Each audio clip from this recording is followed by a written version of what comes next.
সাগর পার হয়ে অতি তাড়াতাড়ি সেই রাতে এসে পৌঁছালো মহাবলী। কার্য সিদ্ধি করিয়া আসিল। হনুমান শ্রীরামের নিকট পাইল বহুমান। বসিয়াছে বানর বেষ্টিত হয়ে রঘুবীর। উপস্থিত হনুমান সব হাতজোড় করে বসে আছে রঘুবীরের পাশে। গন্ধমাদল পর্বত এসছে।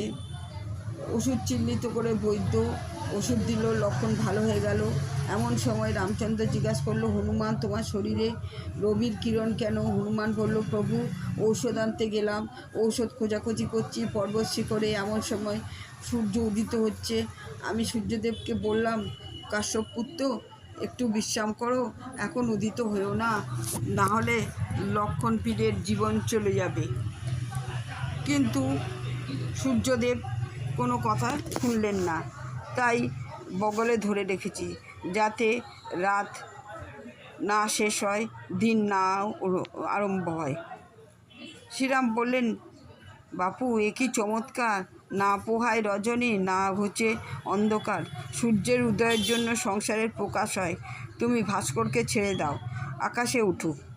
তখন হনুমান সূর্যদেবের চরণ বন্দনা করে দুহাত তুলল। সূর্যদেব আকাশে চলে গেলেন।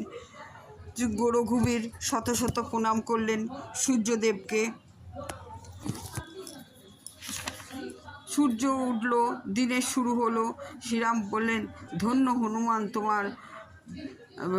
তোমার প্রসাদে আমার ভাই বেঁচে উঠল। এই বলে শ্রীরাম হনুমানকে আলিঙ্গন করল।